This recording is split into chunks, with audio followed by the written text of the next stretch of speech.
Iran ও যুক্তরাষ্ট্রের চলমান উত্তেজনার মধ্যে নতুন করে আলোচনার সম্ভাবনা তৈরি হয়েছে।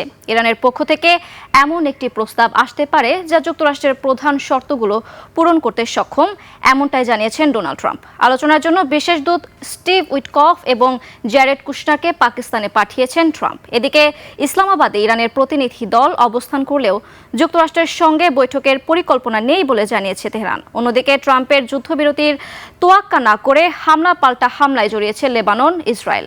আফসানা নীলার আরেকটি রিপোর্ট।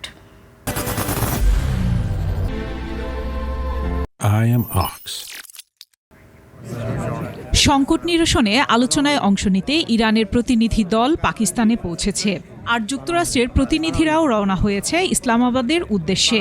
এই কূটনৈতিক তৎপরতাকে কেন্দ্র করে দুই দেশের মধ্যে সম্ভাব্য সংলাপ নিয়ে আশাবাদ তৈরি হয়েছে। তবে পাকিস্তানের রাজধানী ইসলামাবাদে যুক্তরাষ্ট্রের সঙ্গে ইরানের কোনো বৈঠকের পরিকল্পনা নেই, এমনটি জানিয়েছেন ইরানের পররাষ্ট্র মন্ত্রণালয়ের মুখপাত্র ইসমাইল বাঘাই। তিনি জানান, ইসলামাবাদে ইরানের পর্যবেক্ষণ বা বক্তব্যগুলো পাকিস্তানের কাছে পৌঁছে দেওয়া হবে। ইরানের পররাষ্ট্রমন্ত্রী আব্বাস আরাগচি পাকিস্তানের উচ্চপদস্থ কর্মকর্তাদের সঙ্গে বৈঠক করবেন। এই বৈঠকটি মূলত যুক্তরাষ্ট্রের চাপিয়ে দেওয়া যুদ্ধ বন্ধ এবং এই অঞ্চলে শান্তি পুনরুদ্ধারে পাকিস্তানে চলমান মধ্যস্থতা ও প্রচেষ্টার অংশ হিসেবে অনুষ্ঠিত হচ্ছে বলে জানান তিনি। এদিকে এক সাক্ষাৎকারে ট্রাম্প জানান, ইরান একটি প্রস্তাব দেওয়ার পরিকল্পনা করছে, তবে সেই প্রস্তাবের বিস্তারিত বিষয় সম্পর্কে তিনি নিশ্চিত নয় বলে জানিয়ে বলেন, দেখা যাক সেটি কতটা কার্যকর হতে পারে। এছাড়া হরমুজে ইরানি পতাকাবাহী একটি জাহাজ জব্দ করেছে যুক্তরাষ্ট্রের ডেস্ট্রয়ার।